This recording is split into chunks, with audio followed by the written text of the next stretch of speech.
Bienvenue aux informations mondiales d'émission. Aujourd'hui, le titre du récit, Voir Dieu. Jacques voulait entrer dans une université au Cameroun, mais il y avait des tests d'admission le samedi. Il avait été baptisé dans l'église adventiste et ne voulait pas transgresser le commandement du sabbat de Dieu. Les enseignants n'ont pas accepté son argument religieux et ne lui ont pas permis de passer le test un autre jour. Jacques a dit que le samedi, il irait à l'église et après le coucher du soleil, il retournerait sur le site de test. Le samedi, il a jeûné et prié et après le coucher du soleil, il s'est rendu sur le site de test, mais personne n'était là. Il semblait que son rêve d'aller à l'université était terminé, mais pas pour Dieu.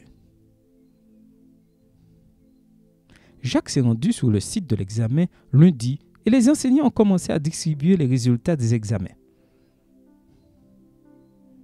Jacques était dans le coin, frustré. Mais c'est alors que le directeur d'université est venu le voir et a appris son cas. C'est alors que le directeur a envoyé les enseignants faire passer le test à Jacques le jour même. Il y a eu 2 tests et le premier enseignant a commencé à appliquer le test et à se moquer de lui. Il disait « Tu ne sais rien !»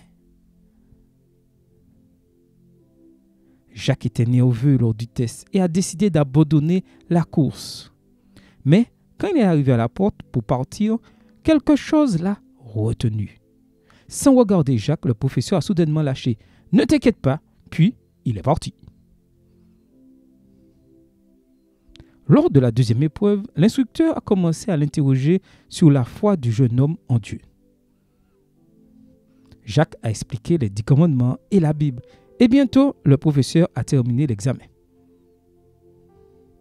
Quelques heures plus tard, sur le site des résultats, Jacques a vu son nom sur la liste. Approuvé. Dieu avait agi dans sa vie. Aujourd'hui, Jacques a 56 ans et affirme que seul Dieu peut expliquer ce qui s'est passé ce jour-là. Une partie de l'offrande de ce trimestre aidera à ouvrir une école adventiste bilingue au Cameroun. Soyons généreux et bon sabbat à tous et que le Seigneur vous bénisse.